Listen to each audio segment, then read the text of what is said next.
আসসালামু আলাইকুম ওয়া রাহমাতুল্লাহি ওয়া বারাকাতুহু। আলহামদুলিল্লাহি ওয়া কাফা ওয়া সালামুন আলা ইবাদিহিল্লাযীনা ইসতাফা, আম্মা বা'দ। আউযু বিল্লাহি মিনাশ শাইতানির রাজীম। বিসমিল্লাহির রাহমানির রাহিম। وَلَنَبْلُوَنَّكُمْ بِشَيْءٍ مِّنَ الْخَوْفِ وَالْجُوعِ وَنَقْصٍ مِّنَ الْأَمْوَالِ وَالْأَنفُسِ وَالثَّمَرَاتِ وَبَشِّرِ الصَّابِرِينَ। সাদাকাল্লাহুল আযীম। সমস্ত প্রশংসা মহান রবের দরবারে, যিনি আমাদেরকে তার হায়াত নামক নিয়ামত দিয়ে বিভিন্নভাবে ফ্যাসিলিটি দিয়ে তার দ্বীনের উপর রাখার তৌফিক রেখেছেন। আলহামদুলিল্লাহ। সেই সাথে লাখো কোটি দুরূদ ও সালাম বিশ্ব মানবতার মুক্তির দূত আকায়ে নামেদার তাজদারে মদিনা সরকার দো আলম নবী মুহাম্মদুর রাসূলুল্লাহ সাল্লাল্লাহু আলাইহি ওয়াসাল্লামের উপর। মুহতারাম ভাই, চলমান বাংলাদেশের যে বিপর্যয় অবস্থা, কৃষি খাতের যে বিশাল ধস নেমে এসেছে কালবৈশাখীর ঝড়ের নামে,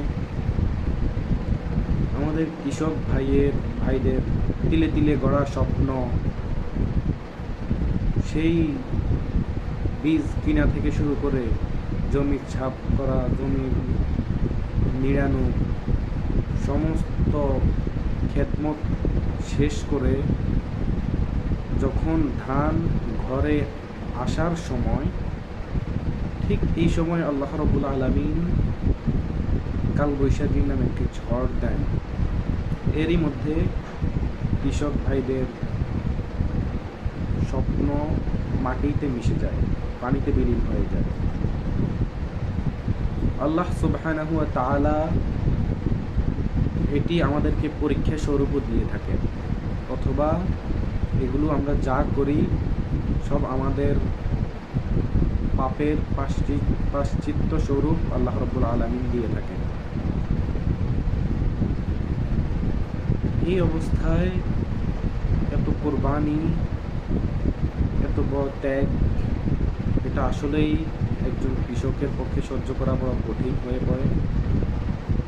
আল্লাহ রাব্বুল আলামিন কোরআনে হাকিমের মধ্যে বলেন, ইয়া আইয়ুহাল্লাযীনা আমানু ইসতাঈনু বিস-সাবরি ওয়াস-সালাত ইন্নাল্লাহা মা'আস সাবিরিন। হে ঈমানদারগণ, তোমরা ধৈর্য ধারণ করো নামাজ এবং ধৈর্যের মাধ্যমে।